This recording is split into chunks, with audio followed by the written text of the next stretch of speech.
You really don't need to do anything other than watch it in case somebody makes a phone call. Then you don't answer the phone call, and then you take it and go back to it. So if you have any questions, let me know.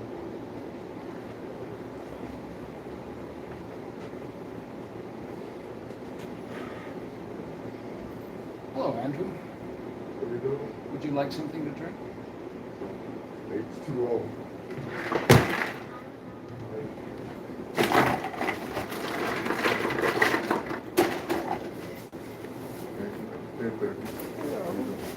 Do you want to leave that up here where it gets right into the line here? It would be better over there so nobody. I've got this. Okay. You know what I'm saying? Yeah. Would you care for some Snapple or water?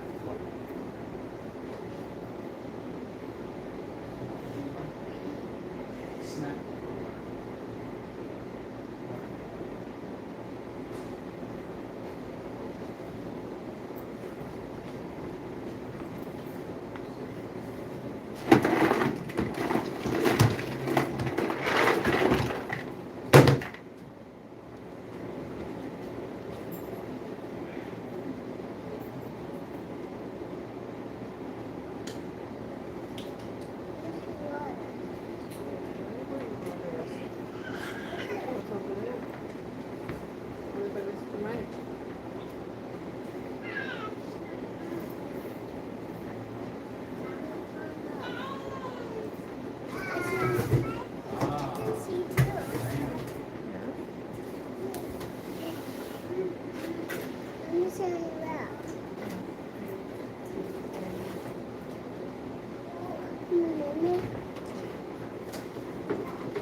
How was your day? Didn't get as much as going done. What's that? Like that, I didn't get as much as I wanted done today. I understand. It's getting old, it seems like every day. So I don't know what to do. The faster I go, the behind I get.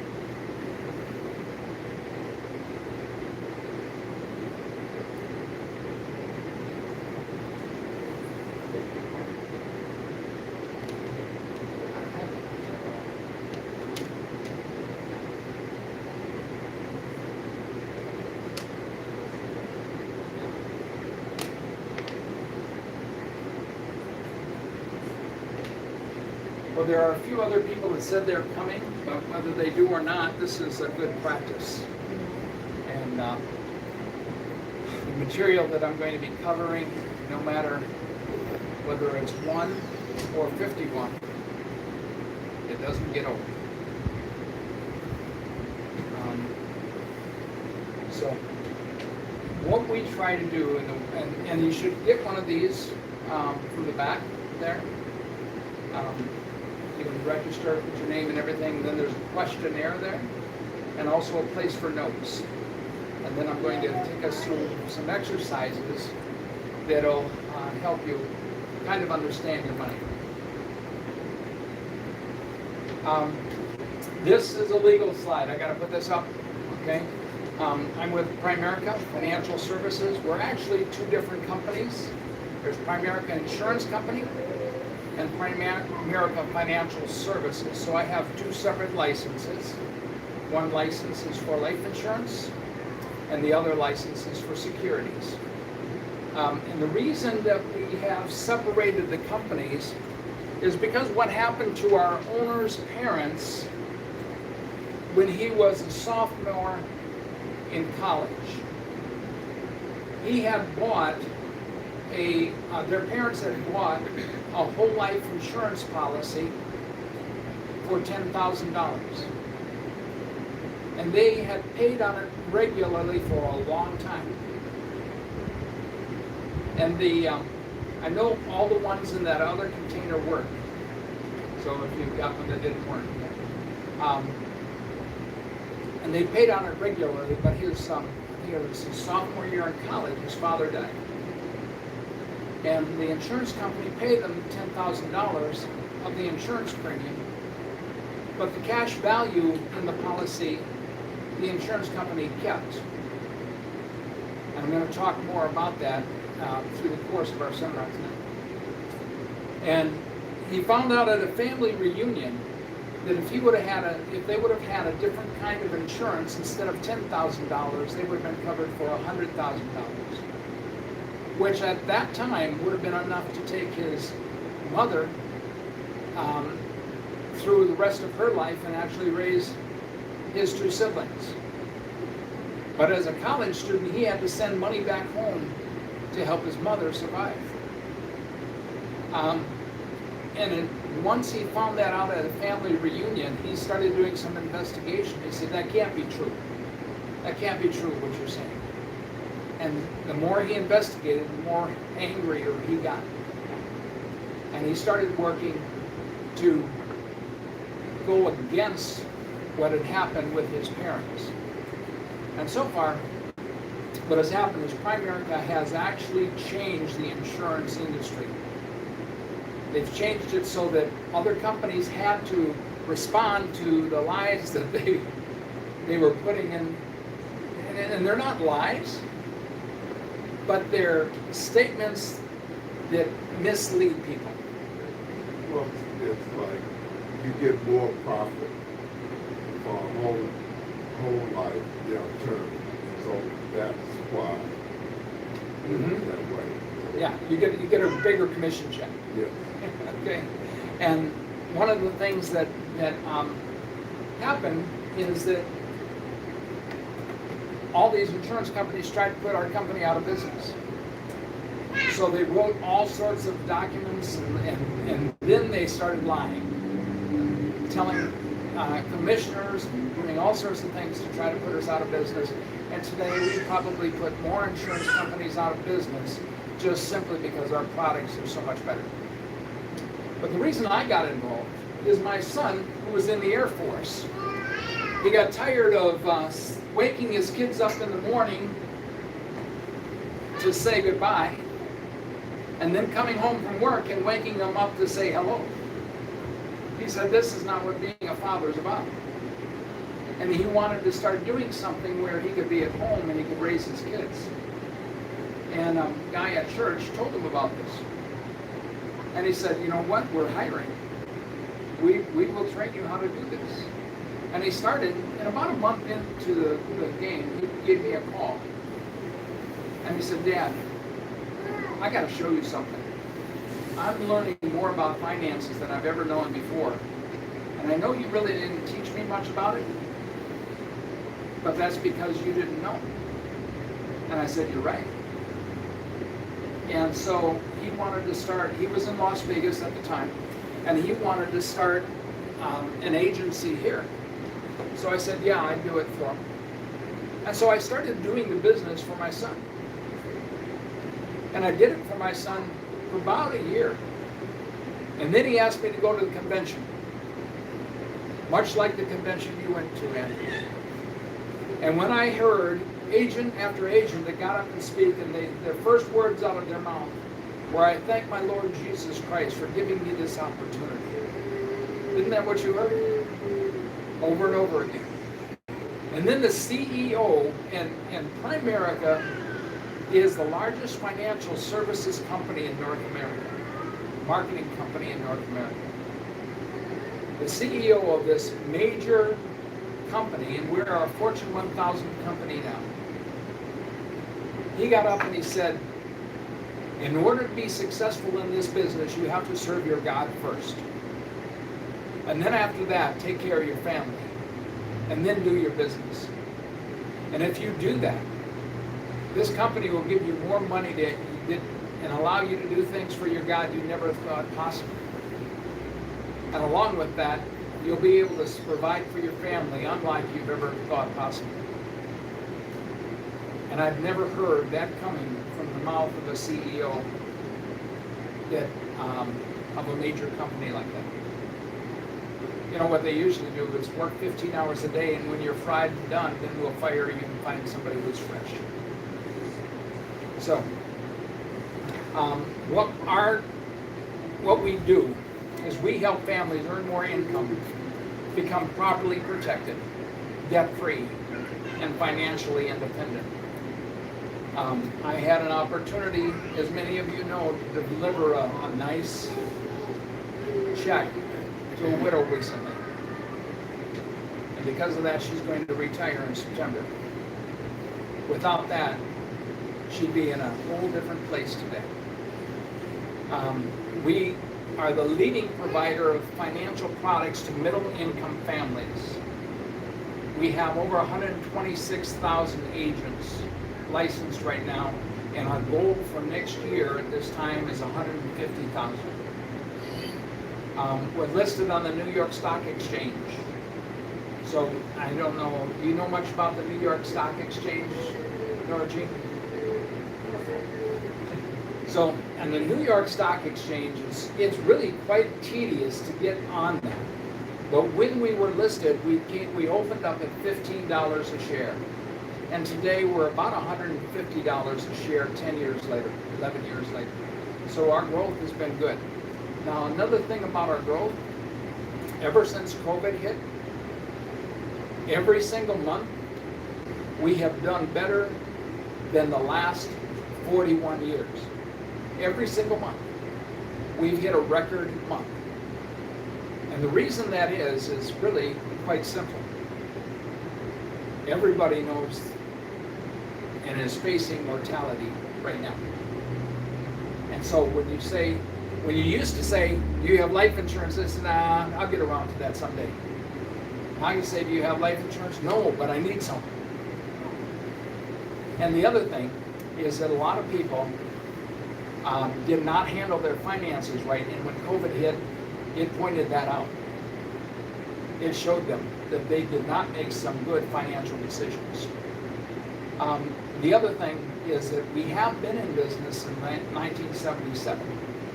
So we know what we're doing. We've kind of figured this out. We have over 5 million clients that are insured with us and over 2 million investment clients. Now the products that we use, a lot of you are aware of. We are, I should have my little red light. As I've mentioned, we are an insurance company. But we also, because we're trying to help people secure their financial house, we do home automation, security systems, auto insurance, home insurance, long-term care, ID, theft protection. If you're a millionaire and all of a sudden somebody steals your identification, that could hurt. We also do legal defense. We do 401k plans, we do annuities, managed investments, mutual funds, and these are the companies that we work with in doing that. Now, that's all of the legal stuff that I got to get out of the way. What we're going to be doing and talking today is about how money works. A lot of people, how many had algebra? Do you have algebra in school? Yeah? When was the last time you used your algebra?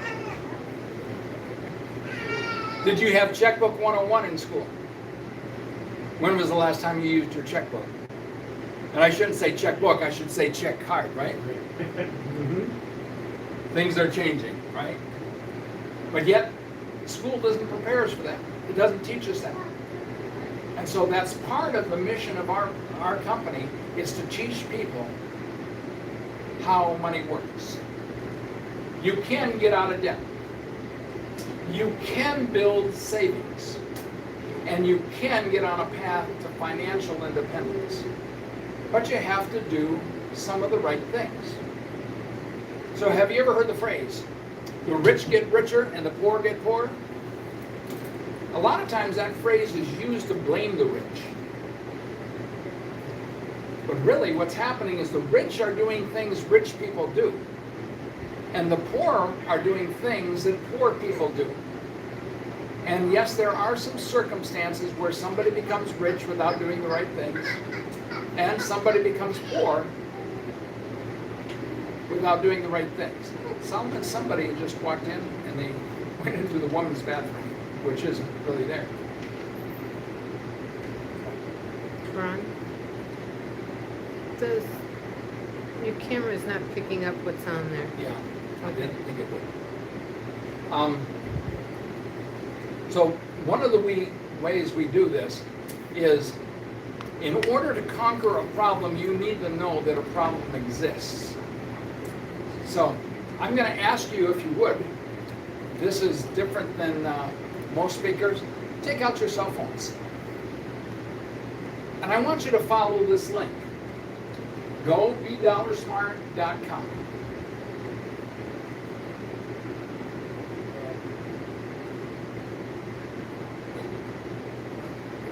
Go BeDollarSmart.com.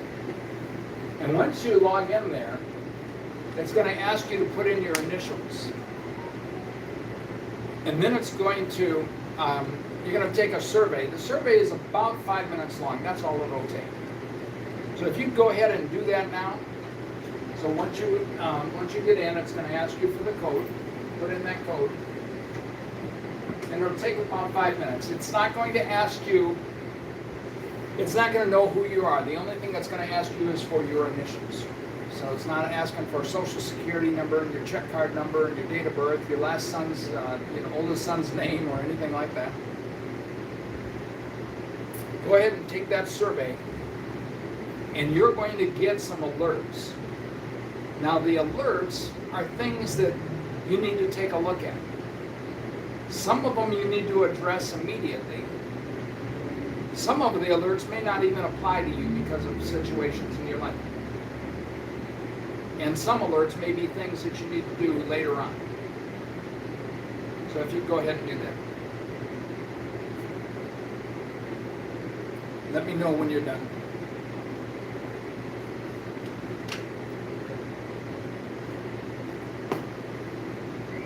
You need any help, Keith? Loading, okay.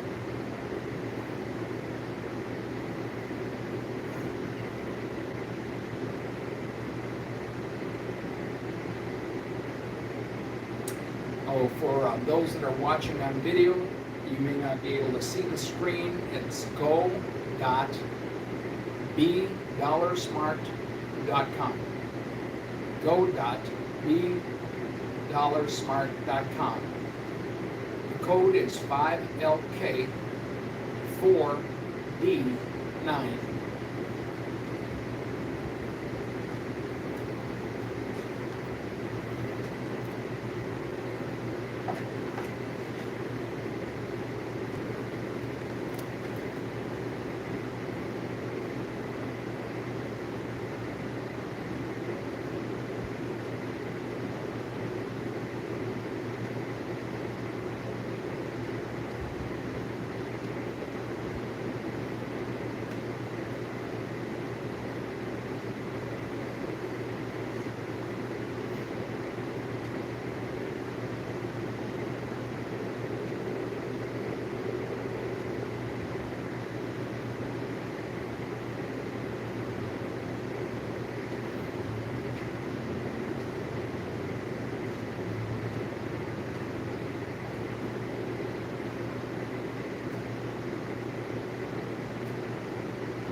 What?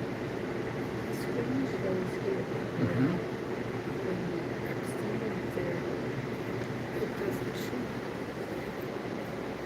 Shows the big gold part. Hmm? It shows the big gold part, not the words. Yeah, there's nothing you can do about that. Are you standing in the way of the camera?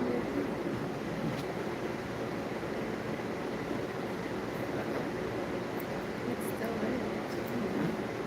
It's fine. Get your over. Stay. No, no, no. It goes back in and out. So now it's not.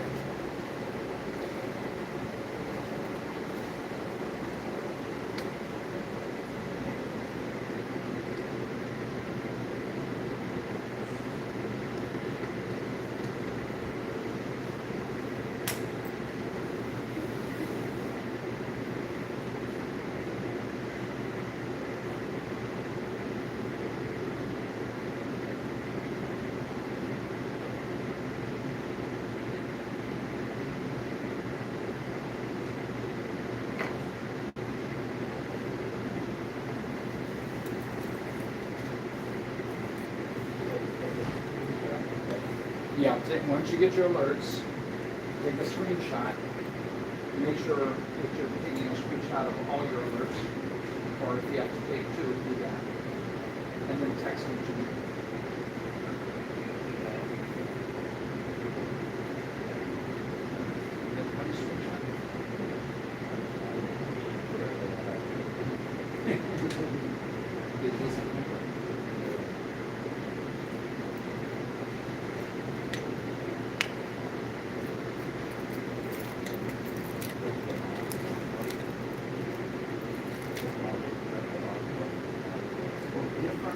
Different phones do it different.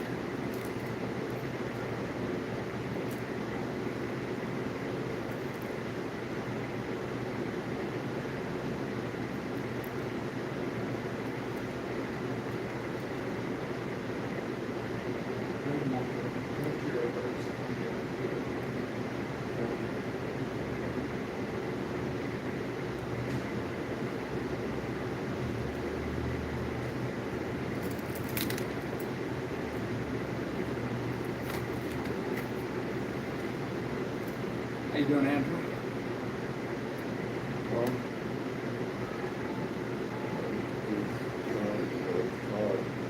Reaching for this file. Yeah.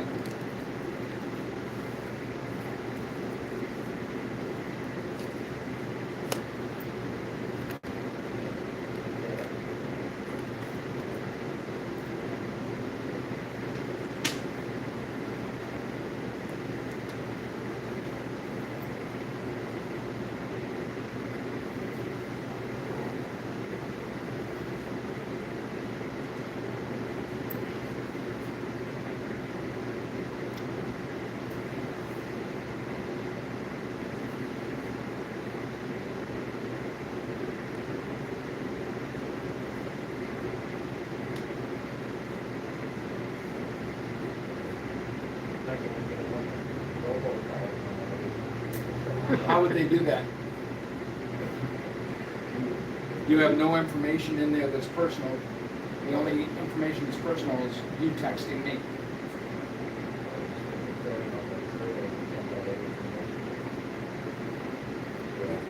Somewhere. They'd have to look you up by your two initials. So if your initials are unique, then they'll be able to find you.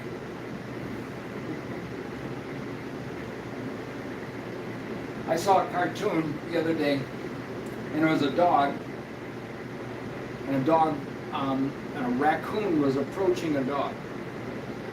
And the dog looked at the raccoon and kind of snarled its teeth, and the raccoon continued to come forward, and finally the raccoon came up to the dog and started whispering in the dog's ear. "We've been trying to reach you about your extended car warranty."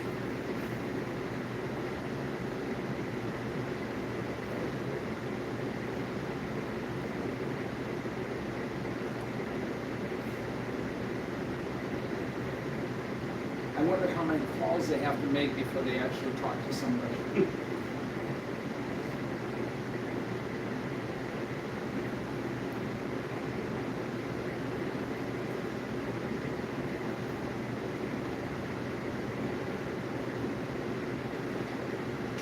Did you get it, Mike?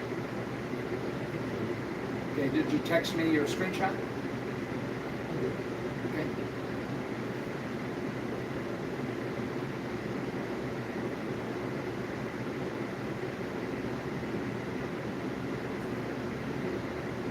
Okay, I'm going to move on. So, in order for you to accomplish financial independence, like I say, in order to conquer a problem, you have to know the problem. But the biggest financial mistake that most people make is dependence. They depend on somebody outside, somebody else, to tell them what to do with their money. A friend of mine whose their father just died, and he made sure that his mother got in touch with somebody that would lock up her money, because he knew that there were a number of other family members that would help her with her money, if you know what I mean. Okay? But how many people have been helping you with your money?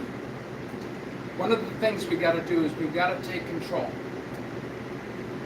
And you've got to control the things you can control.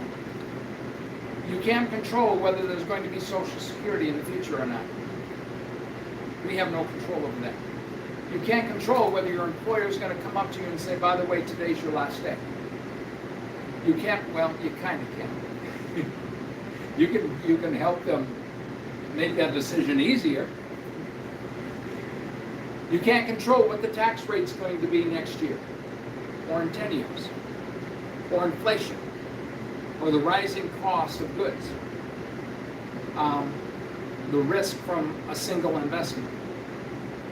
But you can control your savings for retirement, your other sources of income. You can control ways to reduce your taxes. You can control and maximize your savings. And you can save more. And diversify your investment choices.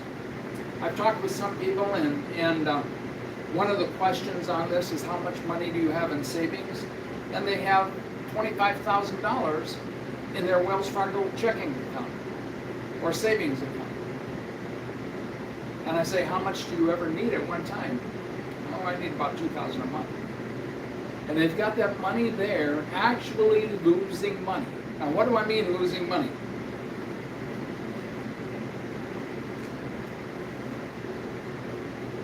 $25,000, and they're getting paid 0.03% interest.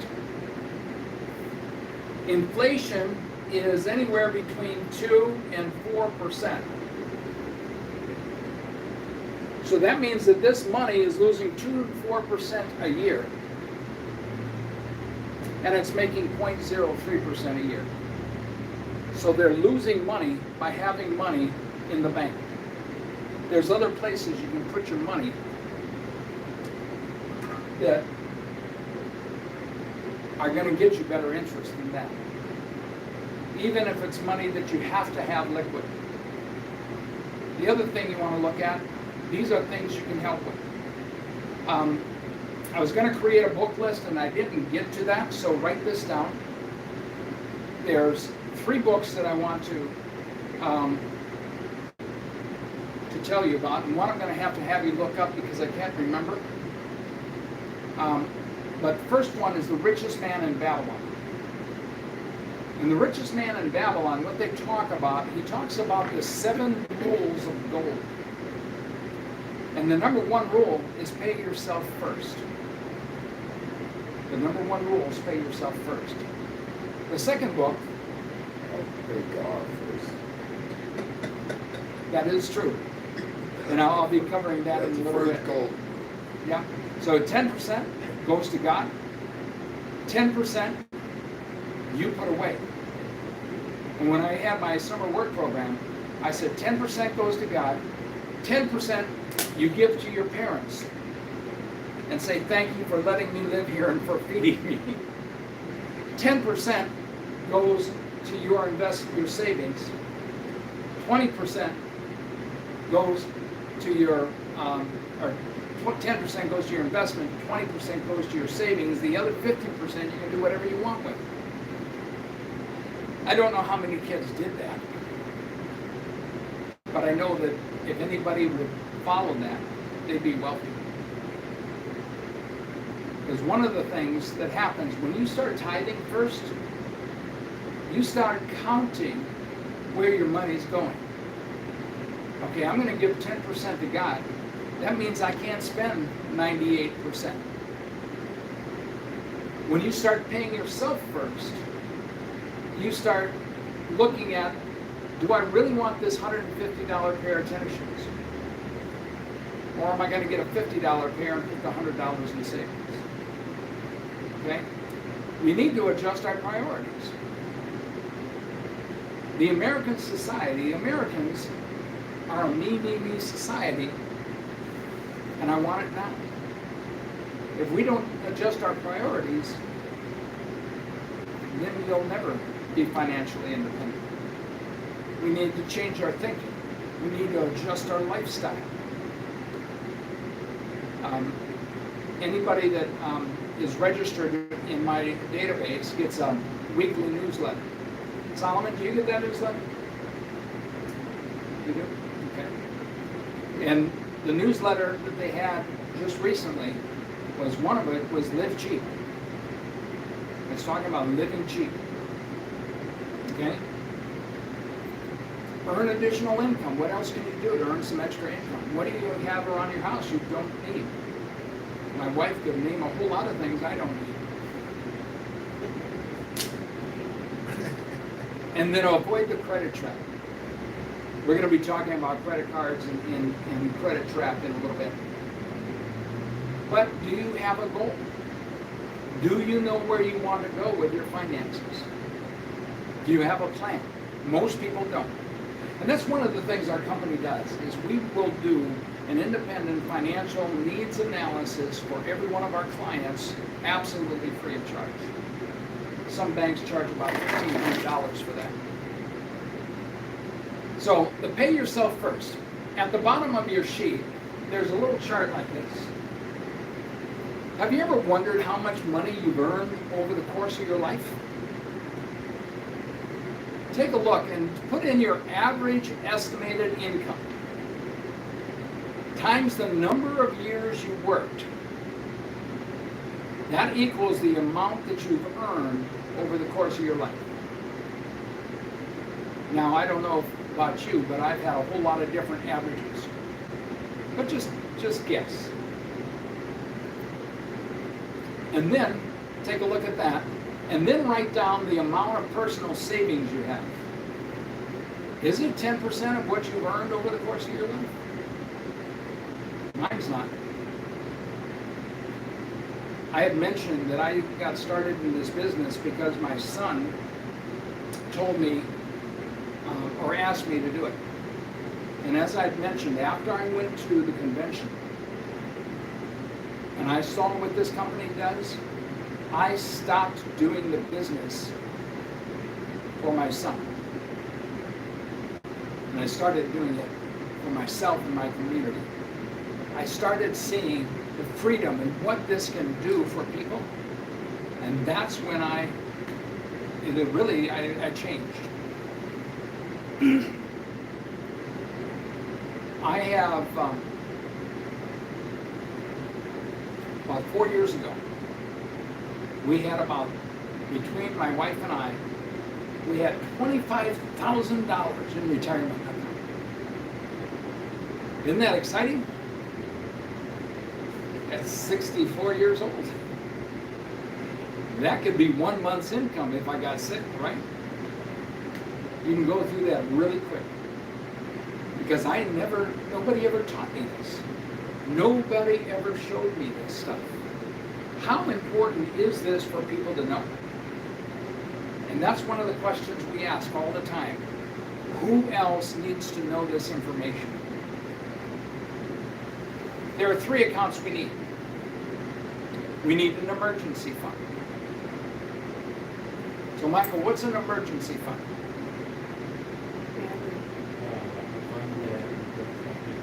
What's that? One that you don't have to. Correct. Okay. The other question is, how much should that be?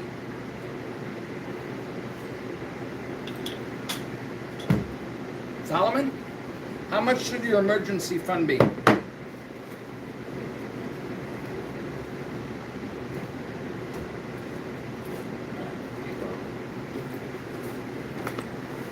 Six months. What's that? Okay, correct. Both of you are right. 3 to 6 months 6 months of your expenses. What does it take for you to live? Okay. Does anybody have a Type-C connector, charger cord? There's one in my car. I have no idea what I'm looking for. It's blue. You'll see it. So, for your emergency fund, we want 3 to 6 months of what it costs you to live. Thank you, Solomon. What it costs you to live. So not what you want to do every month, but the expenses, your car insurance, your car payment, your rent or mortgage, the things that you have to pay. So then when your boss comes up to you and say, by the way, we're shutting down for a couple weeks because of COVID, and it ends up being a year and a half later, at least you've got 3 to 6 months to figure something out. And if it's not COVID, then we've moved our production to Mexico or China. You've got 3 to 6 months to figure something out. You're not panicking. You're not taking the first job just because you've got to have it. The emergency fund saves you from tons of stuff. And the biggest thing it saves you from is from the credit card. Somebody slashes 3 of your tires. I'm sorry, I don't carry 3 spares. Actually, I kind of do, but that means that you're going to have to go spend probably over $1,000 for tires.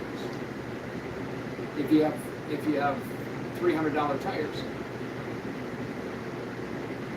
But if you don't have it, what are you going to do? You're going to take out the credit card. Pay me later, PayPal. Oh, Pay yes. One of our local persons that is running for one of our offices did a pay me later thing, payday loan. She said she paid over $30,000 for a $5,000 loan.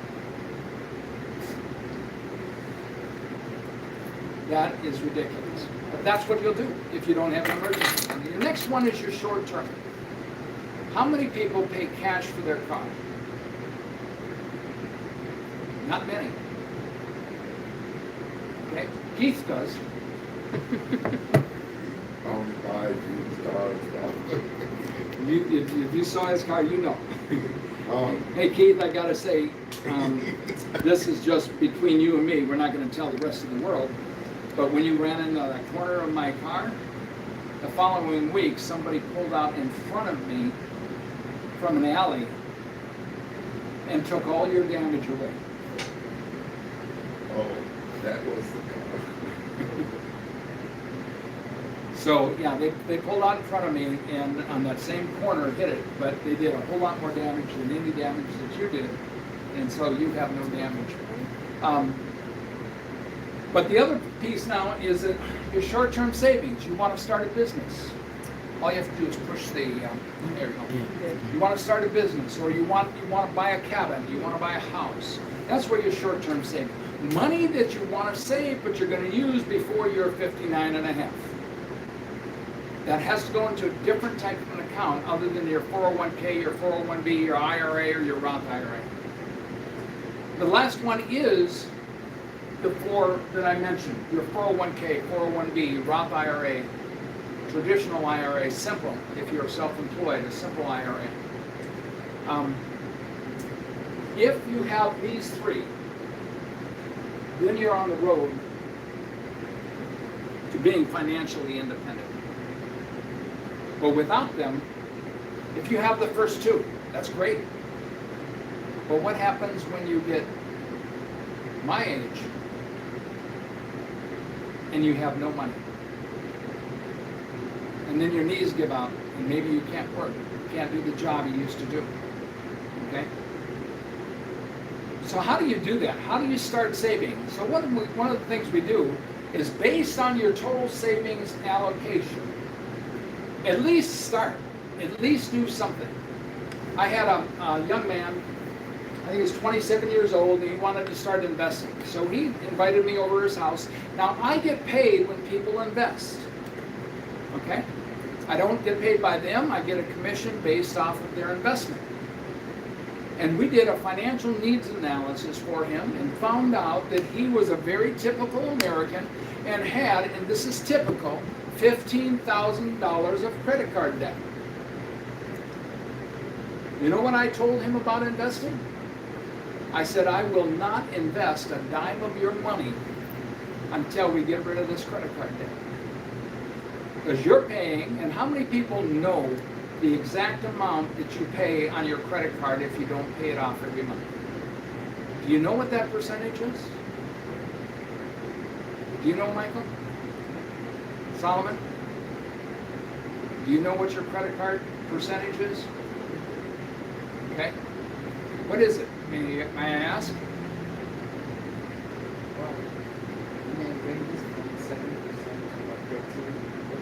On a credit card?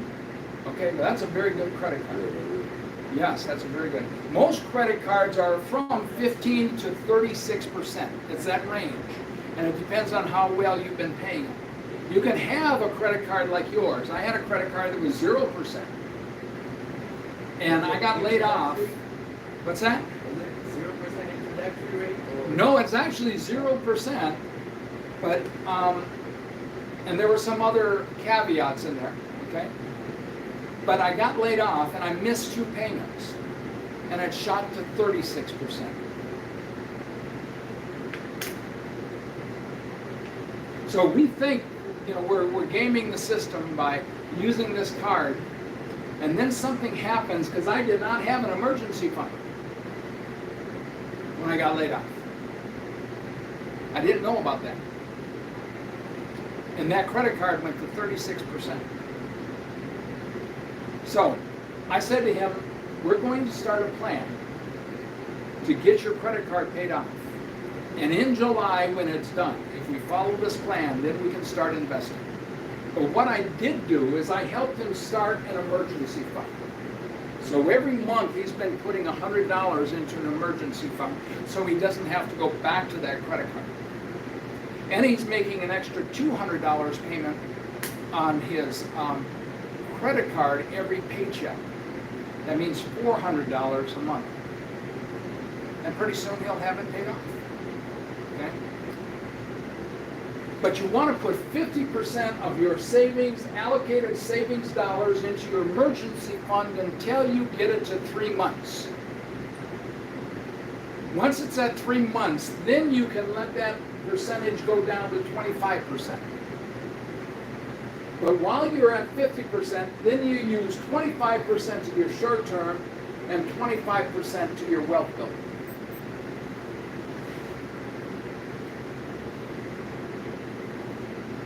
Well, one of the most important things, and this is what I would ask you to share with every young person you know, time is of the essence.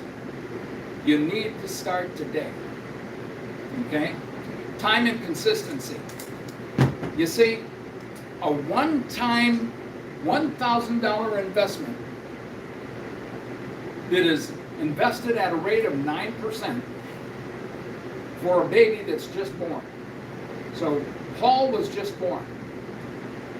And their parents put $1,000 into an account for him, an investment account for him. And he never added another dime, and he never took a dime out. By the time he's 67 years old, he had $406,000. Now, if they would have waited until he was 16 years old, he'd only have $96,000. And if Paul started doing this on his own when he's 40, he'd only have $11,000. Now this is interesting for parents and grandparents in the room. If you put $10,000 into your grandchildren's account when they're born, by the time they're 67 years old, they would have over $4 million accumulated. This is one way to start generational wealth. It would be, I'd like to say yes, but it's really any medium investment account.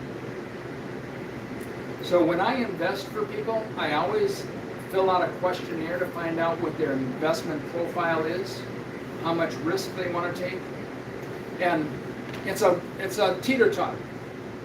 So what's on this side? Risk. What's on this side? Reward. The more risk you take, the more reward you get. If you're conservative, the less reward.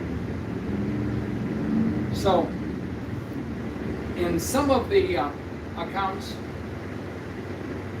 they've gotten as much as 60% internal rate of return. And some accounts are getting 4%. So the account that I put that young man in for his emergency fund is getting about 4%. So it depends on where we put it. But one of the things you want to look is that monthly savings is important. And if somebody begins, so if your goal is to have $500,000 in retirement, and I want everybody to write on your paper FIN. FIN.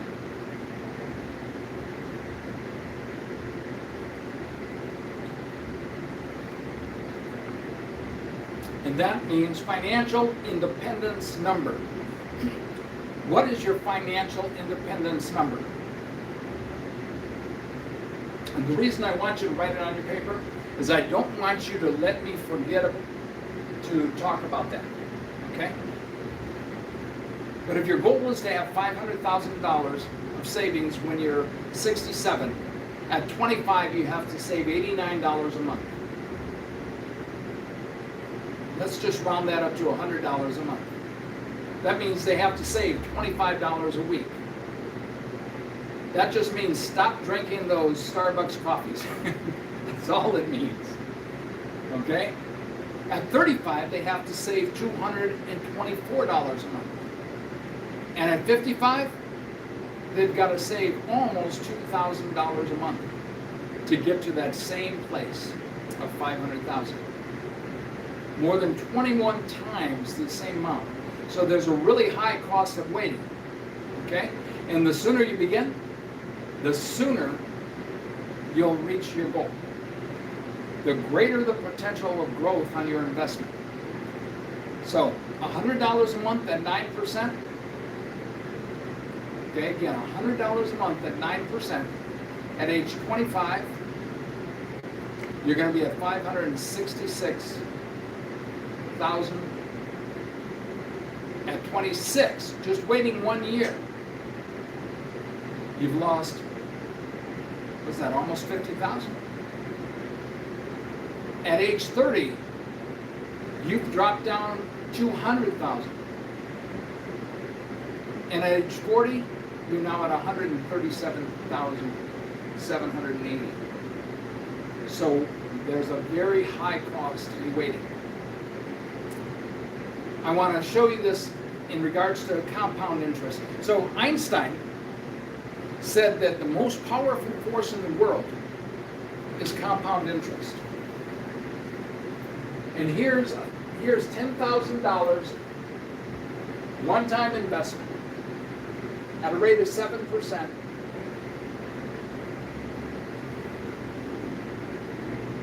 over 40 years. And the reason it compounds is because right here, this grows by 7% the next year. But right here, it grows by 7% the next year, but that's a bigger 7%. And something is called the rule of 72. It says if you divide 72 by your interest rate, so if I take 72 and divide it by 7, anybody here good with math? 72 divided by 7, what's about 10? Okay, a little more than 10 in 2 months.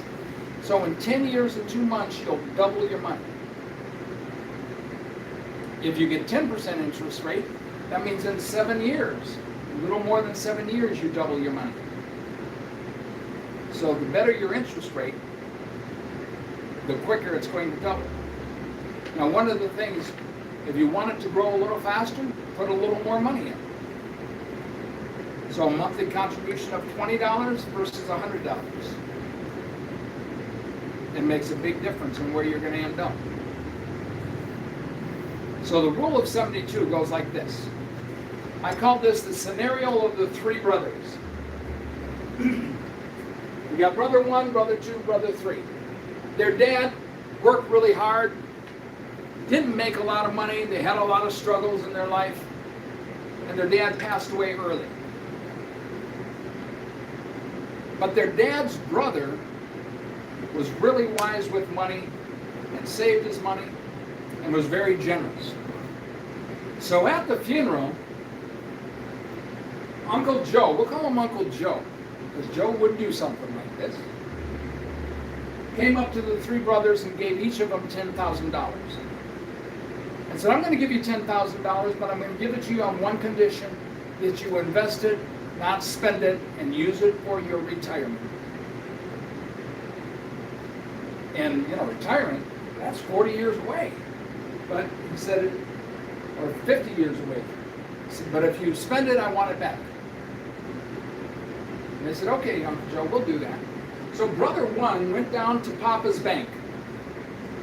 And he said, I have $10,000 to invest. The banker said, great, we'll put it in a CD for you. So he put it in a CD, he's getting 3% rate. 48 years later, he checked in on it, and he was excited. His $10,000 turned into $40,000. And he was so excited, he called brother 2. And he said, brother 2,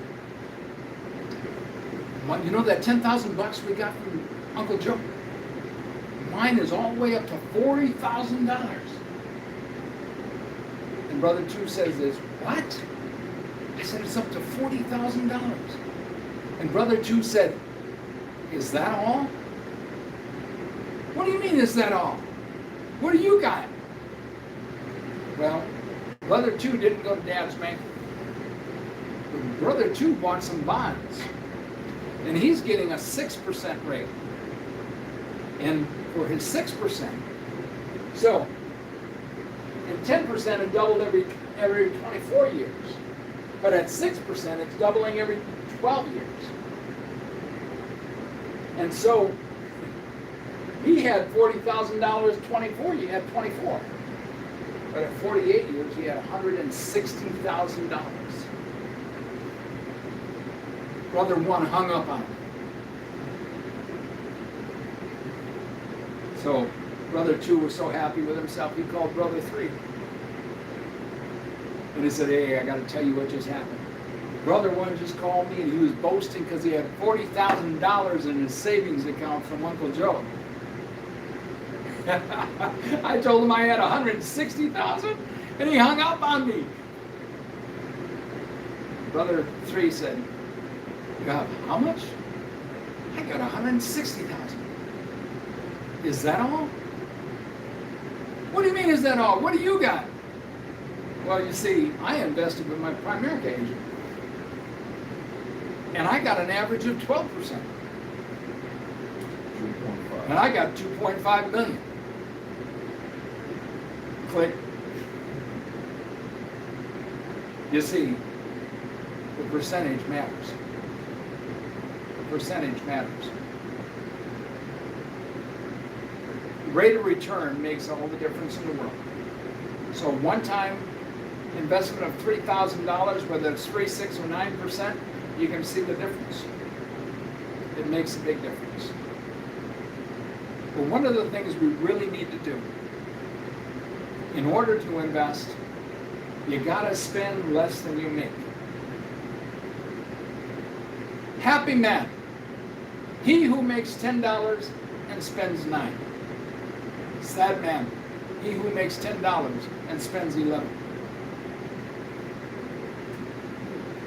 We got to get out of debt. We got to pay off that debt. Now, you see, in America, we live in a debt cycle. How many people here have Credit Karma that tells you what your score is? You have it? You got Credit Karma? You? Keith, do you have Credit Karma? Okay. Well, Credit Karma is an app that you can download on your phone and it'll tell you what your credit score is. And as soon as you look at your credit score, they're going to say, hey, by the way, here's a good credit card for you. They get paid if you get a credit card through their site. See, America, that's what we want. We want our shoes now. We want our car now. We want our house now. We want everything now, as opposed to waiting until we can. I wanted a new Tesla years ago. I still don't have it. Because things aren't quite right yet. Okay? But they outspend their income. Then they borrow to maintain their lifestyle. And then they take most of their check just to pay off what they've already used. What happens if God calls you to a mission field?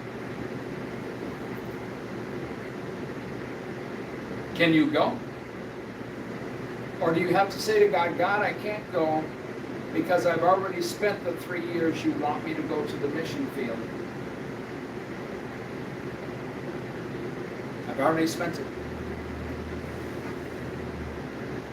If we have the cash cycle, you control your finances. You're debt-free. You're paying with cash instead of borrowing. You're investing, you're saving, and you have assets.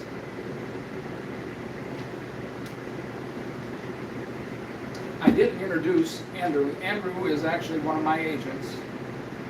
And I'm learning a lot from him in regards to investing and generating wealth. Andrew was taught this from a child. Right? In college. Yeah, in college. Your parents. 40-something years. Well, your parents. But my parents, my mom, put it like this. When I graduated from high school in 1969, I had 69. yes, I had $5,000 in the bank. And so if you project that today, that's probably like $40,000. So what high school kid you know have $40,000 back? Well, I got it from my mom, based out of slavery. So all the good news that I just shared about compound interest has a flip side to it. And the bad news is it works the same way in reverse.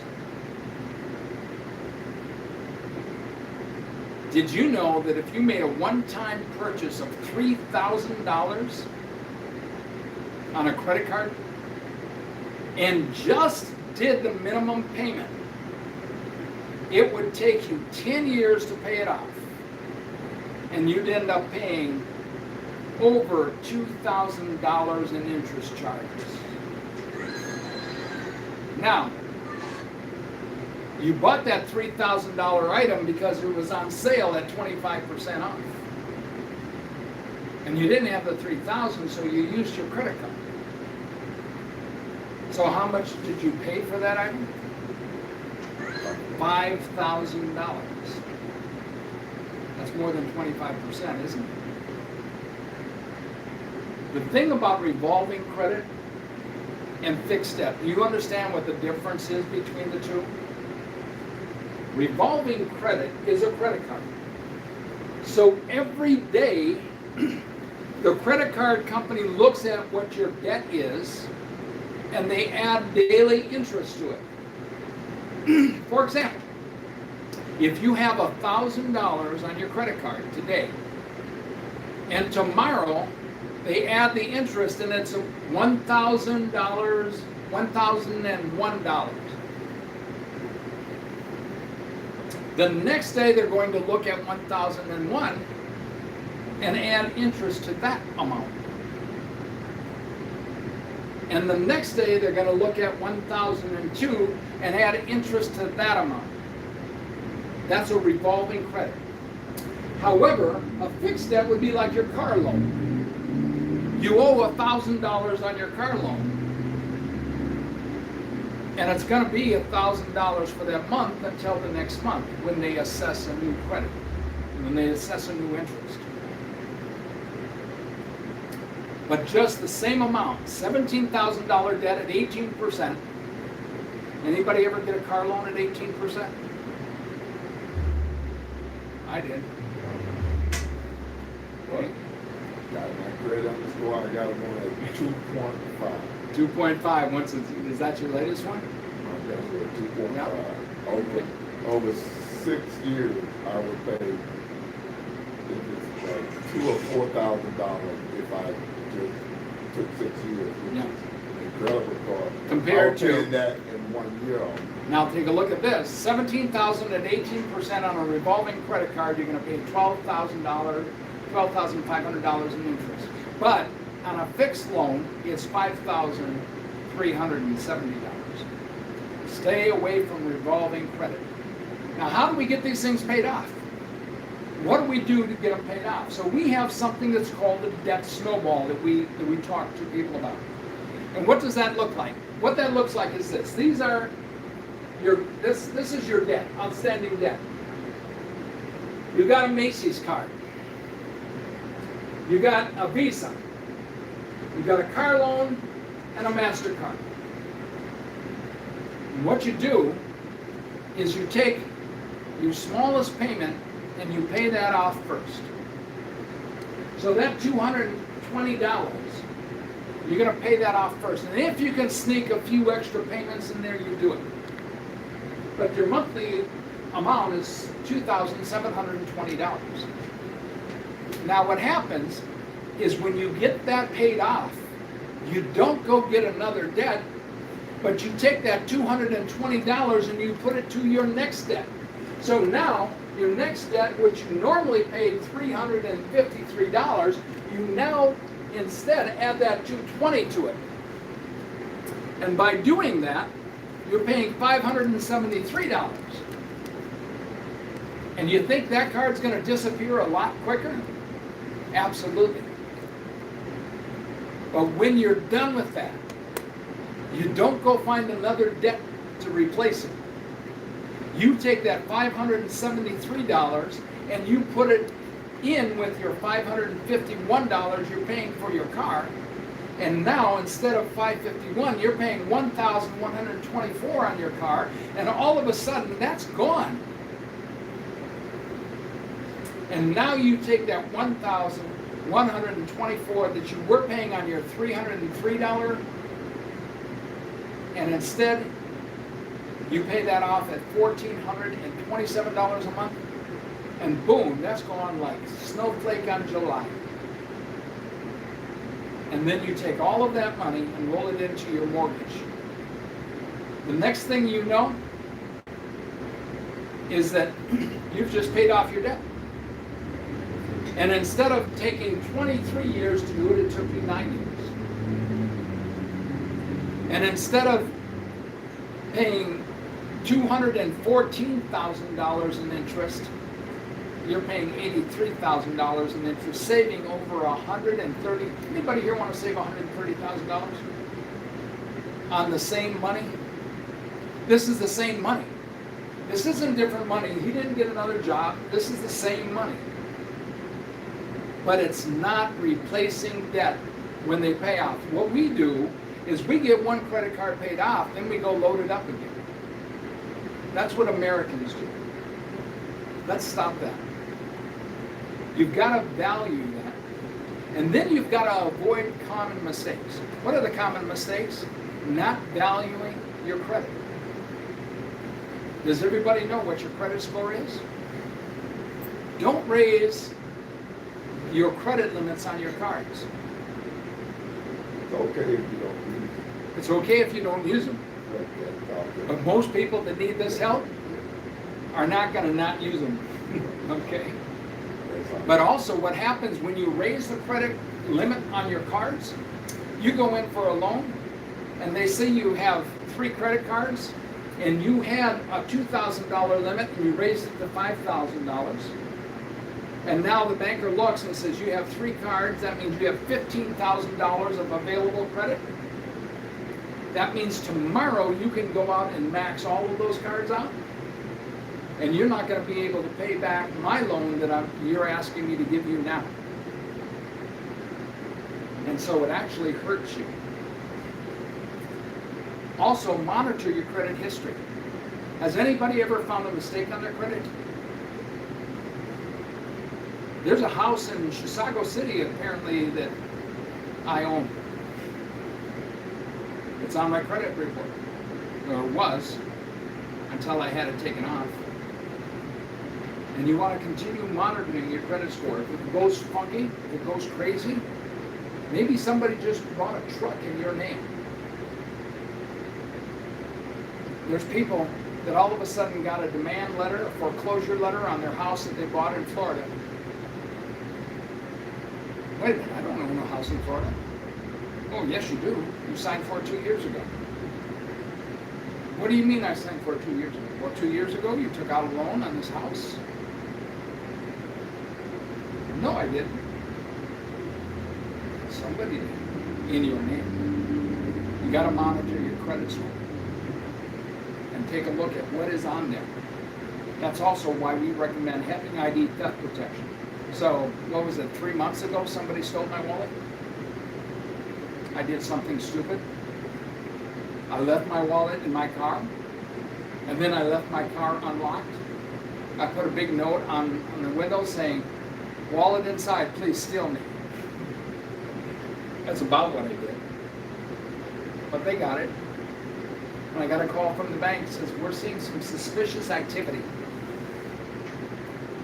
And they took my cards, and I know it was an amateur thief because they went to the local gas stations and charged $50, $60. They went to the liquor store and charged $100. A real thief would have went to Best Buy and had a party before I closed it down. But I knew that at that point I had to have somebody watching over. And so we signed up for ID theft protection.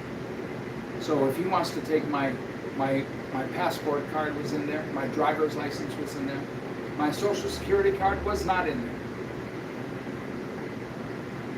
But now my credit is monitored. And if somebody does anything, I know the next day, if not the same. Okay? And then What are the interest rates you have? So when I asked you, do you know what the interest rate is on your credit card? Find that out tomorrow. What is the interest rate on your house? What is the interest rate on your car? What is the interest rate on anything that you have a loan on?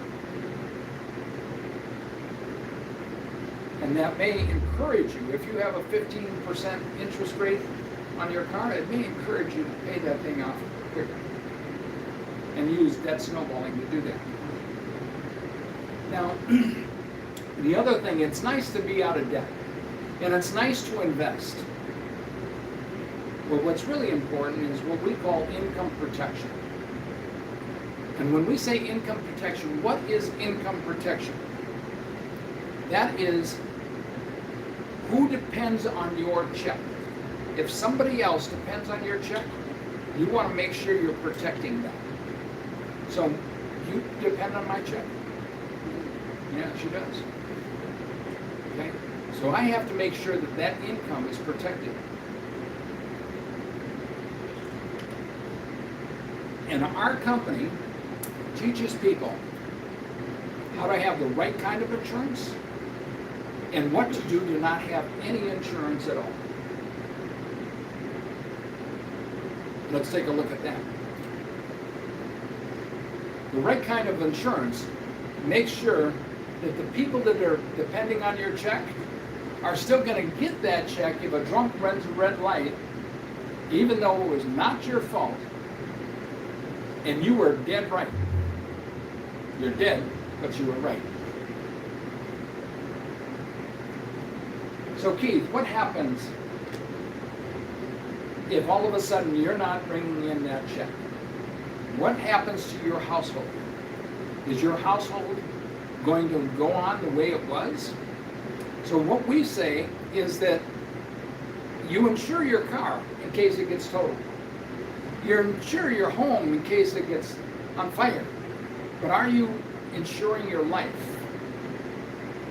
One of the things we do is we do something that's called a DIME. This is our formula for life insurance.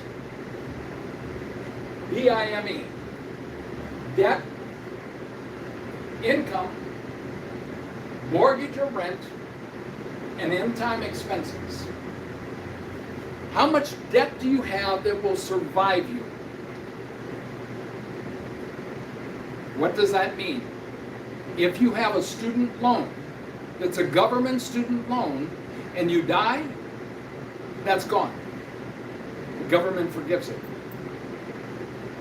If you have a student loan that you got from Wells Fargo and you die, it's not forgiven.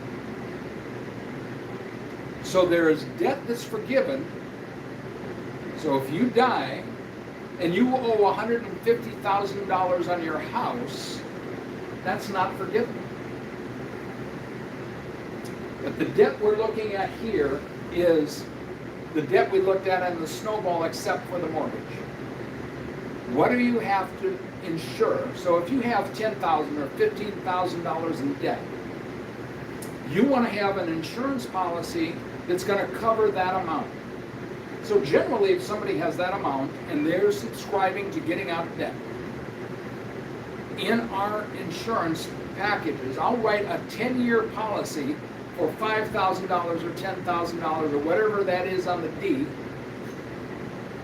so that if something were to happen to them immediately, that would be paid off. And they made a commitment to get it paid in 5, 10 years or whatever we set the term for. Now, the next one is income.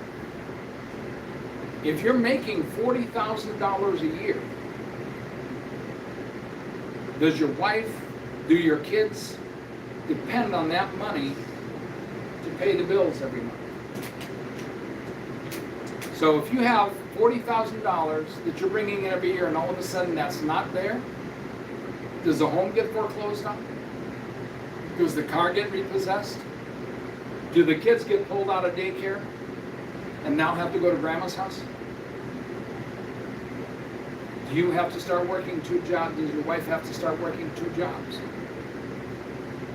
But if instead I show up with a check, not for $40,000, but for $400,000, and we counsel them not to spend that money, but invest that money into something where you're going to get a 10% return. And now how much money do you have coming in every year, even though you're dead? $40,000. Does this make sense? Have you ever heard that in regards to insurance? And the next one is your mortgage. If you've got $150,000 left on your mortgage, then we put a $150,000 line down for the insurance. If you don't have a house and you're renting,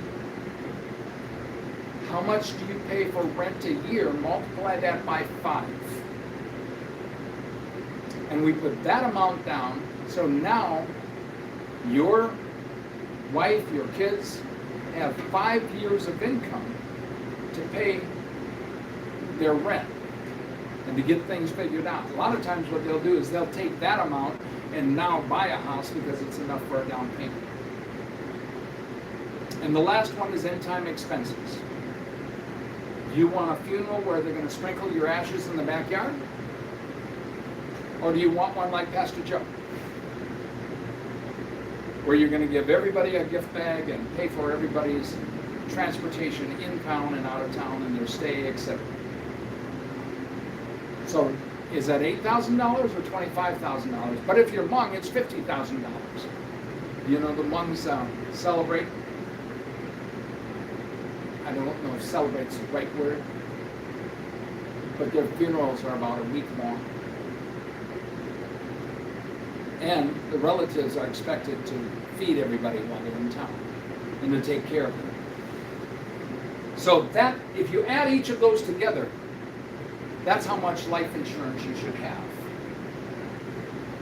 Now, this also gets reassessed. So our philosophy is buy term insurance and invest the difference. So when you're young, when you got young children, when you got a high debt, when you got a house mortgage, and you have 0 in savings, you need a lot of insurance. But as you pay off your debt, your house mortgage, as your kids leave your house, and you become now debt-free, you needed $400,000 here of insurance, or $500,000 of insurance here.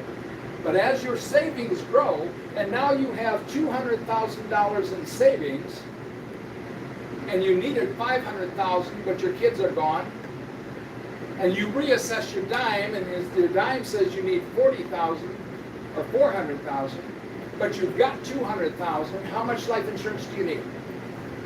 $200,000.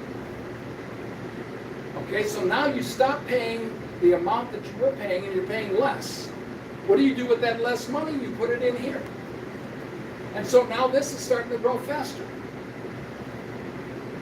What insurance company do you know that's ever taught you how not to need insurance?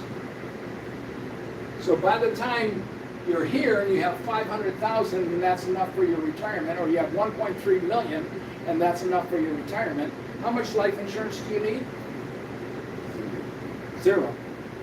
So people say, well, I'm not going to buy term insurance. That blows up after 30 years. Yes, it does. But by that time, if you do what we say, you will be self-insured. You'll be self-insured. And the beauty of that is that there's a whole lot more security there. The kids are growing. You have low or no debt. The mortgage is paid off. And you're financially independent. So your FIN number, what is your FIN number? Your FIN number is this. How much money do you want to live on in retirement? Let's say it takes you $3,000 a month to live right now. When you retire, your house is paid off, your car is paid off, don't have any kids. How much do you need? Some people will say, I want more because I want to travel. Some people say, I need less. Only you can answer that question. But answer that question. And then answer the question, now, what year do I want to retire? Let's say you want to retire at 70. You want to stop working at 70. How old are you now? How many years do you have to get there? But before we figure a number, if you're going to retire at 70, right now, the life expectancy is about 86 years. So you need 16 years times your yearly amount. So if you need $2,000 a month, you need 24 a year. 24 a year times 16. What's that amount? About 400,000. 400,000. But you say I want $5,000 a month, and I want to retire at 60. So now you need 26 years of income. At $5,000 times 12 is times 26. That's your FIN number. That is your FIN number. And then you look at the number of years you have to get there. Do you have 40 years or do you have 4 years? You divide the number of years you have to get there into your FIN number, and that's how much money, if you put your money at Wells Fargo, how much money you would need to save a month. Now, what's wrong with this formula? Okay, first thing that's wrong with the formula is you got to figure out how much money am I going to get from Social Security, assuming it's still around. If you want to depend on Social Security, you can subtract that amount. If you're not sure you can depend on Social Security, then don't subtract that amount. Does that make sense? Okay? The next thing you want to do is say, what other assets do I have? Do I have a house or houses that I can sell? And at retirement, if I sell those houses, how much will I have? So you subtract those assets. Now, how much money do you need? Now you divide it into your 26 years or your 16 years, and that's how much money you're going to need if you want to draw $2,000 a month or $5,000 a month. That's where we can help people. And we determine, instead of saving at a Wells Fargo, where you're going to get 0.03%, let's invest it and figure out where you're going to get that 9% or 10% or something on that order. No percent is ever guaranteed. And as we are taught to say, past performance does not mean that that's what's going to happen in the future. But what the experts say is that if you buy term, that's a whole lot better than buying your retirement through an insurance plan. I'm not going to go through these expert quotes, but I will go through these 5 funny banking rules. Need your help on this, Michael? Okay? You walk into the bank and you say, I want to save for retirement. And they say, great, we're happy to open up your account for you today. How much are you going to put down? $200. Okay. They'll say, great. This is what's going to happen if you have a whole life policy or you invest through your insurance policy.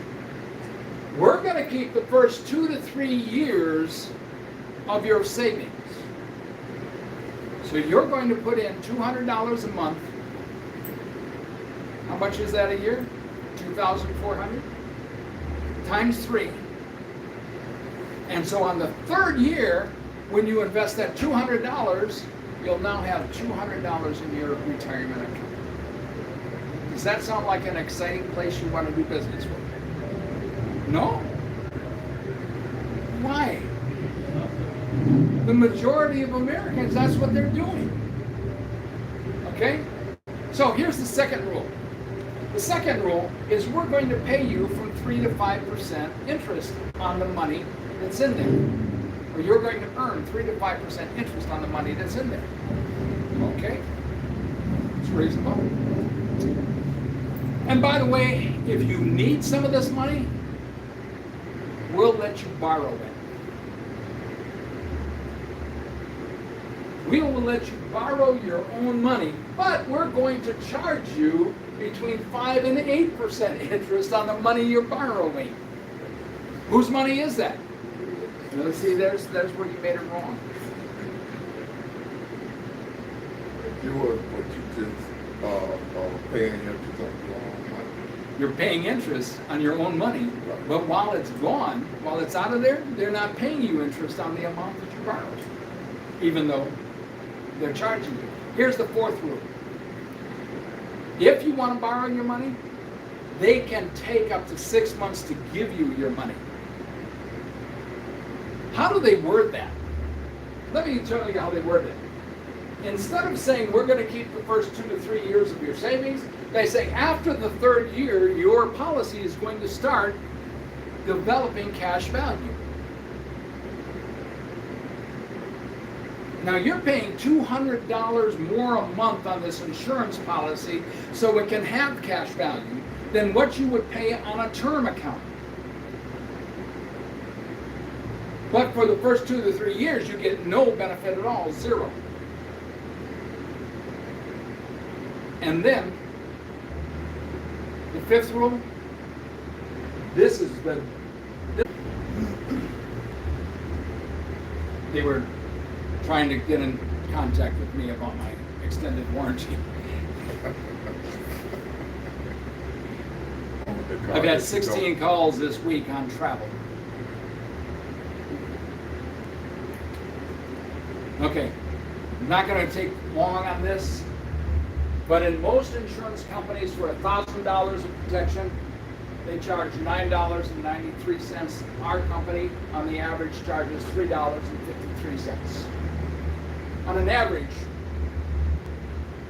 our insurance policies are about $230,000 to $300,000, and the industry's average is about $159,000. Our philosophy: never buy cash value, never buy life insurance as an investment. Keep them separate. And that's why we have 2 separate companies. And never buy a life insurance policy that pays dividends. What do you mean? They're going to pay me dividends because they made a profit, Ron. That's because you're charging me too much. And tax deferred. Okay, here we get into some good stuff. What is it that means tax deferred? How many people get a tax return? You get a tax return? How many people pay? Usually at the end of the year. Okay? You see, if you're getting a tax return, you're saying to Uncle Sam, I'm going to let you hold my money without paying me any interest. I'm going to let you hold my money without paying me any interest. Because if you're getting a $2,000 or $3,000 tax return, that's money that could have been in your pocket or could have been in your investment account. Unless you like Trump. Unless you like Trump. Yes. So Where you get all your taxes back. where you get all your taxes back, like Amazon, right? Yeah. Mm-hmm. And that's the other reason why you need to own a business. Our tax code is made for people that own businesses, not for people that work jobs. This water is a tax write-off because I own a business. Okay? But deferment, I'm going to skip over this slide. Deferment or deductibility, what you want is a deduction is the amount of money that you can subtract from your gross income before you calculate your taxes. I made $50,000. I had $10,000 in business expenses. They may be the exact same $10,000 I would have spent if I had a job, but because I have a business, I can write off that $10,000, and now I pay taxes on $40,000 instead. But I have a job, so I pay taxes on $50,000. And deferral means that you have taken a portion of your money and you have put it into a tax-deferred investment where you don't pay taxes on that now. You postpone payment of your current taxes until later. Now you have to try to take a look. So if you're being aggressive in your savings, and you say, well, by the time I'm done saving, by the time I'm ready for retirement, I'm going to have 2.3 million, or I'll have 1.5 million in my retirement account. You may end up being in a higher tax bracket then when you retire than you are now. But here's something I want to show you. There's another type of investment account where you do not take a deferral of your taxes. Okay? There are three types of accounts, and one is an IRA, which is a traditional IRA that has a deduction. But if you make too much money, you cannot deduct that from your income. But it is, so it's non-deductible, but the growth is deductible. Okay? And Keith, there's another one for small businesses. It's called a simple IRA for people that are self-employed. And there are some really good advantages where both of these you can only invest $6,000 a year if you're under 50, $7,000 if you're over 50. In a simple IRA, you can invest $58,000 in a simple IRA. But a Roth IRA is not deductible. So this is coming out pre-tax. You make $46,000 a year, but you put $6,000 in here, so you're taxed on $40,000. You got a business, so you took another $10,000 off, so now you're only paying taxes on $30,000. Roth IRA says, I'm going to invest in this after I already paid taxes on it. You get your check. So this is what a lot of people do that have 401ks or 401bs. They will let their employer take the money out of their 401k and 401b that's pre-tax. And then after they get their check, they'll put up to $6,000, $500 a month, $550 a month in their Roth IRA. Why would you want to do that when you can use this also? I'll show you why. If you're doing $500 a month for 40 years at 9%, the amount is $2.3 million. Does that make sense? Okay. And here's the $2.3 million right here. The amount of money you put in is 10%. You've invested $240,000. However, it has gained $2,100,000 in interest.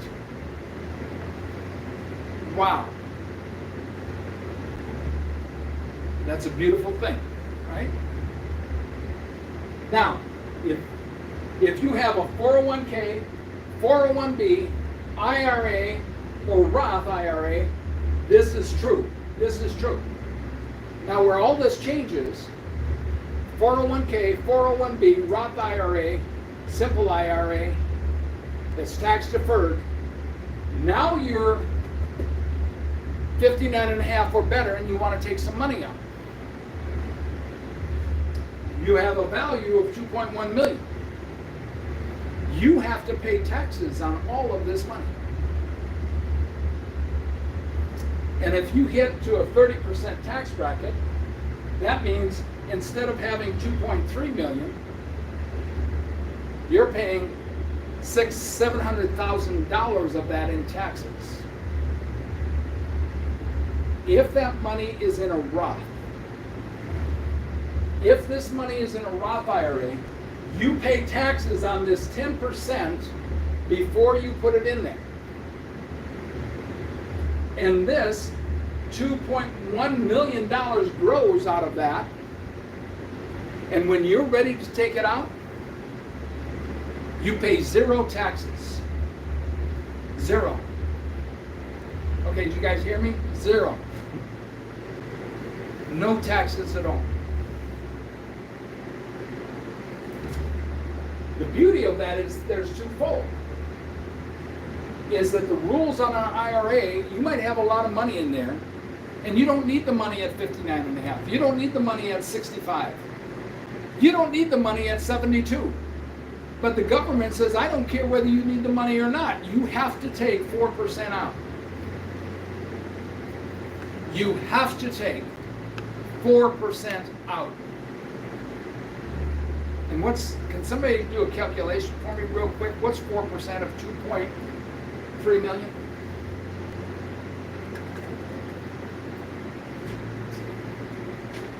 And the calculators It's come. about 100, it's about 80, I think 80,000. 4%? 4% of 2.3 million. It's about 80,000. Because 10% would be 200,000. Okay? And so half of 10 is 5%, so that would be, 100 something. What'd you say? 92? So that means you have to take $92,000 out of this pot. But you might have some properties that you're getting income from. And you might have some other income that you're getting money from. But now you have $92,000 you have to take out of here. And in addition to anything else you're making, you have to pay taxes on that. And that just boosted you up maybe 1 or 2 different tax brackets. So before you're 70 and a half, you're living fine, you're paying 12% taxes. But as soon as you get 70 and a half, you have to take out, it's called a minimum distribution, you have to take out 4%. With a Roth IRA, they don't care if you take any out. Why don't they care? Because you don't pay taxes on it. With a traditional IRA, 401k, 401b, you have to take it out because they want some tax money. With a Roth, you don't pay any taxes. So they don't care if you take a minimum distribution or not. You take it out when you want. And the thing about this, you take 4% out, and if your money is making you 9-10%, next year you're going to have to pay even more taxes because there's even more there than the 4%. That's the beauty of a Roth IRA. Now, here's the got you on a Roth IRA. That money, you have to have had that account for 5 years.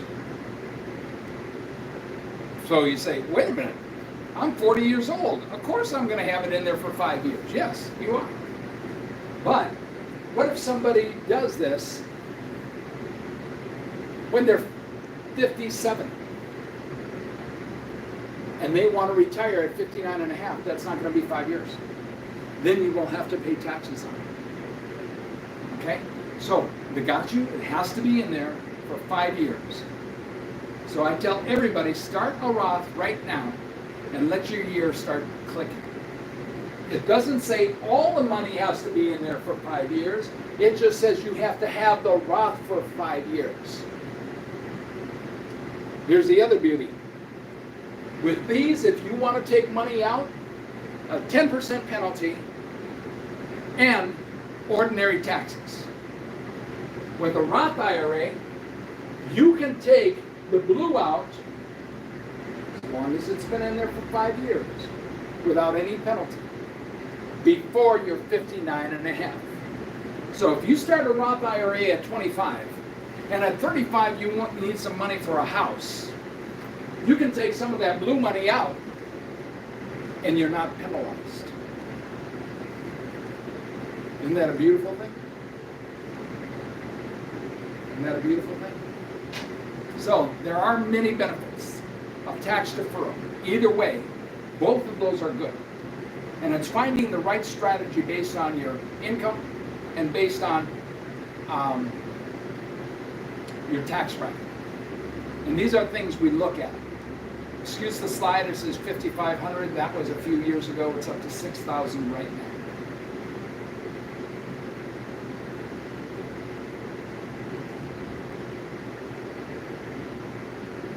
We'll move here. So here is a table. No age requirement for minimum distributions.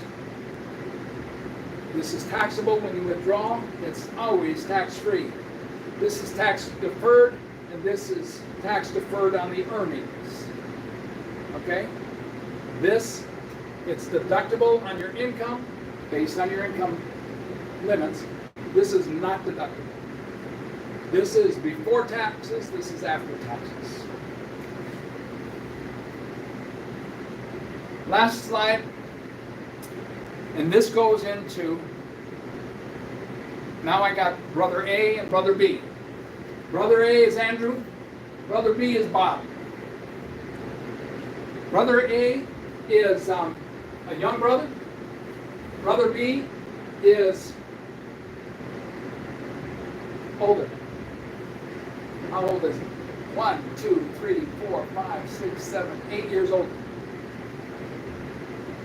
Brother B, Bob says, hey, Andrew, let's go to this seminar. And they go to the seminar and they find out about investing. Another Primerica rep was having a seminar and they go and they decide to start investing. So they start investing and they each do $5,500 a month. Okay? So here, Bob, he starts at 30 years old.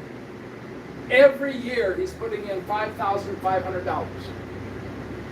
Andrew, who's 8 years younger, for 8 years he puts in $5,500 and he gets called to the mission field.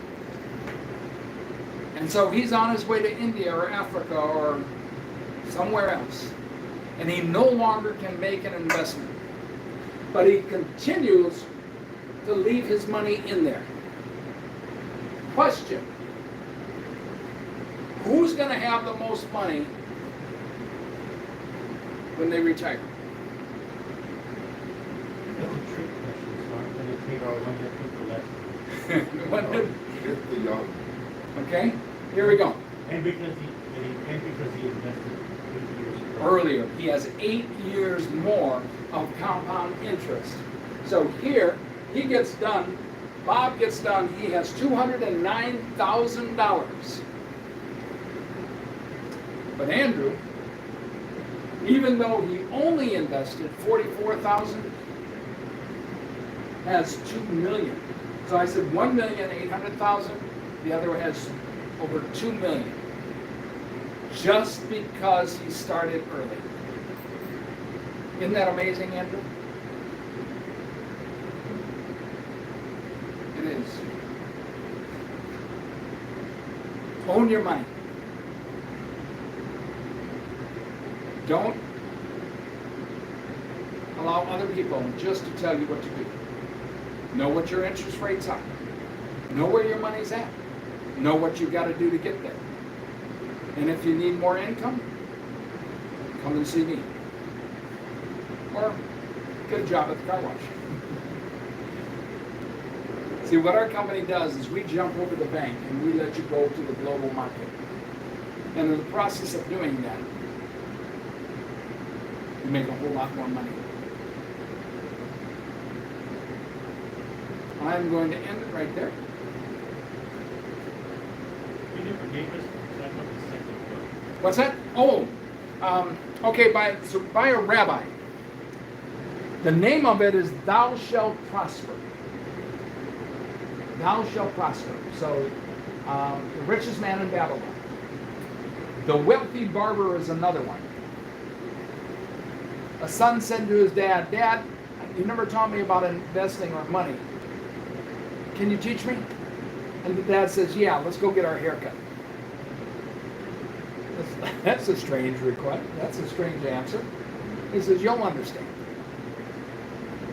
And he goes to his barber, who used to be an investment specialist. And the barber is cutting hair just because he likes to, because he's independently wealthy. And the wealthy barber sits there and tells the son all the secrets of managing your wealth. And his advice mirrors that of the richest man in Babylon. Rabbi, and I don't know his last name, but I know his first name. He's titled Rabbi, thou shalt prosper. Says the reason a lot of people are not rich is because they keep hating on the rich. They're hating on money. They think money is evil. Money is not evil, it's the love of money that is evil. And why is it that a minority population of Jews own 80% of the world's wealth? It's because they're looking at what the Bible says about serving other people and wealth. So, read that book. It'll help you straighten an attitude on wealth and money. Any other questions? We need to get some more people.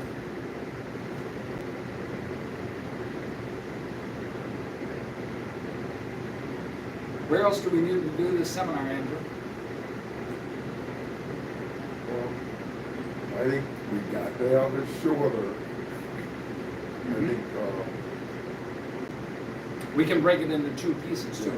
and I was doing this thing right here, I just kind of see a problem in even this approach that they have here.